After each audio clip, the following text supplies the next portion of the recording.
To locate stomach 2, look directly ahead and put your finger on the bone immediately below the center of your eye.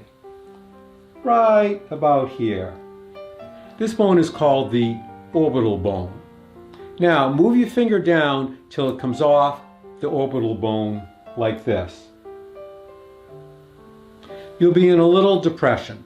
Press into the spot to find a point that is sensitive, sore, tender, or painful.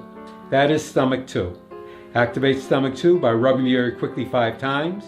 Take a break for a count of 5 and repeat 4 more times. It might look like this.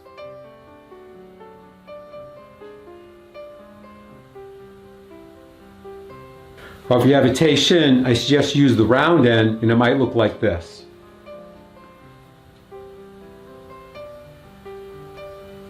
As always, when using an instrument or anything else near your face, great care must be taken so you don't poke yourself in the eye or hurt your skin.